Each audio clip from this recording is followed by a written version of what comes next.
Hey everybody, it's Showan representing Cyrils Brettspiele. Today I'm going to show you a day in the life of a novelist as we look at Paperback, a 2 to 5 player game by Tim Fowers and Ryan Goldsberry. Now Paperback is primarily a deck building game with a unique twist. We're all novelists trying to complete paperback novels for fame points. Throughout the game, players are going to build up their decks with a variety of letter cards. The more letter cards you have, the more difficult the words you can create, which is ultimately going to give you more fame points. So how does all this work? Well, come join me, have a seat, and I'll show you how it's played.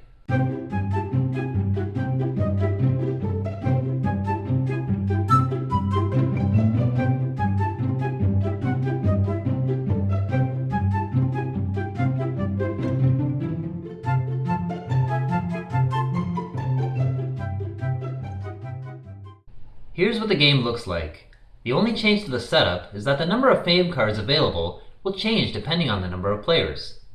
You'll notice 3 different sections here.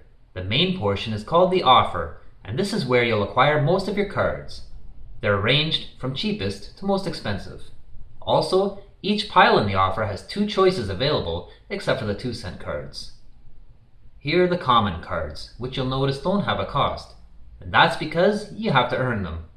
On your turn, you can utilize the common card to help make a word, and if your word is equal to or longer than the number showing here, then you can add it to your deck. This reveals the next common card and the new word length. Now you can see how the new word length changes every time I take another common card out of the list here. Finally, these are the fame cards. They look like little paperback novels, which I think is really cool, and it really adds to the theme of the game. These are purchased the same way as the letter cards from the offer, but they're more expensive. You want these because they can give you a lot of fame points at the end of the game. So the game is played by drawing cards from your deck. Normally it's 5. You use these to make a word, then you check how many letters you've used. Wild cards can be any letters, and you can utilize the common card if you need to. Usually, the more cards you use in the word, the higher your score is going to be. Next, you resolve any abilities listed on your cards. Now, some cards have abilities which provide bonuses, but you can only use that ability if the card is in your word. If you didn't use that card in your word, then unfortunately you can't use that ability. After all that, you score your word by counting up all the values. Your word score will determine what you can buy. Now it's possible to buy as many cards in any combination that matches the total of your score.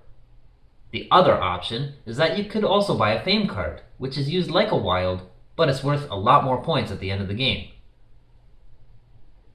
After buying your cards, everything goes into your discard pile, then you can draw your next hand and start planning out your next word. The game will end on the turn when the last common card is taken, or after 2 piles of the fame cards have been depleted. Everyone then takes all their cards in hand and counts up the total fame points they have. The person with the most fame points wins. Back in the day, some friends and I, we used to get together regularly and we played a lot of Scrabble. Now there's a number of reasons I don't like Scrabble, I'm not going to go into them here, but when Paperback came along, it cut out all the junk that I didn't like about Scrabble, and it turned the same basic concept into a streamlined, fast-paced, exciting game with a really, really cool theme. I love the artwork in Paperback. It's clean, it's simple, all the information is displayed neatly on the cards. And it's stunning to look at. With all the different colored cards out in front of you, it just looks really nice on the table. Also, the fame cards, they each have alternate art, so each one looks like its own paperback novel, which I think really brings out the theme of the game. I appreciate that.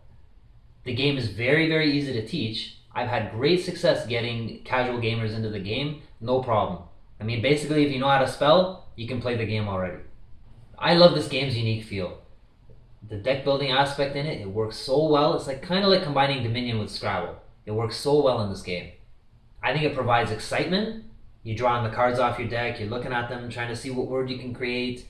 The tension's there. Speaking of which, actually I played this game and I did the same thing. Drawing my cards, I'm looking at it, checking them over, thinking, what am I going to do with this?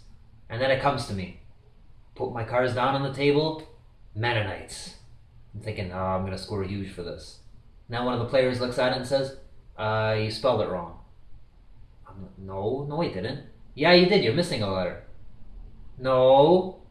And then another player says, well, it's also a proper noun, you can't use that in this game.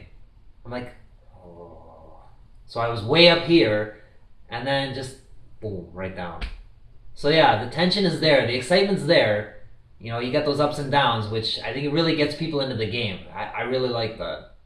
What I love most about Paperback is that it's a very flexible game. What do I mean by that? Well, there's lots of variants included in the game, and there's lots of suggested optional rules that you can play with. You know, for example, they have attack cards, which when you play an attack card, it's out for one round, and it will usually hinder your opponents in whatever way. There's theme cards, which when a player makes a word that falls under that theme, they'll usually get some kind of bonus for it. They have special power cards, which at the beginning of the game everybody's given one, and anytime you take advantage of that special power, you'll get some kind of bonus. It could be, for example, you make a word without using any wild cards.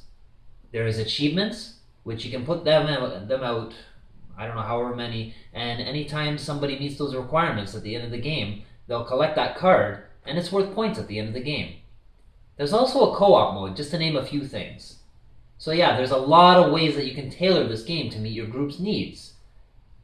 They're all simple mechanics. It's not like you're changing the rules in some dramatic way and now you got so many things to remember. No, it's not like that. They're all simple little things and they flow really, really well together. I guess if I had to say anything to criticize this game, is that it's probably best when it's played with people of similar skill level. I mean, if you're playing with people who maybe they can't spell very well, or maybe their vocabulary is weak, or maybe they just struggle with English because it's not their first language. They might be struggling to try and think of the best possible words. That could hurt the experience a little bit. Also, if you're playing with people who are AP prone. Now, sometimes people like to maximize their score. They like to combine their letters as best they can to try and get the best possible score. That might hurt the gameplay experience a little bit. Honestly, I haven't encountered any of these situations. Whenever I've played, it's been a nice, smooth game. It doesn't take too long. So, I mean, it's been a great experience every time I've played. And these are the kinds of things that pertain more to the players than the game itself. I just throw them out there because maybe people are interested depending on the kind of group that they're playing with. I feel that Paperback is a unique game that plays so smoothly. It's not so heavy that people struggle to learn it. You can take a group, teach them the rules, get them engaged in playing within minutes. It's also great for the avid gamer because at the heart of it, you're really just trying to get combinations of letters and use your deck as efficiently as possible to get the most points. Also, there's a lot of replay value here. There's a lot of variants included in the game as well as optional rules that you can combine in any way to make the game more interesting, depending on your group's needs and what you guys want to play with. The game is fast, it's exciting, it's intense, and it is a lot of fun. I strongly suggest you check this one out. That's Paperback.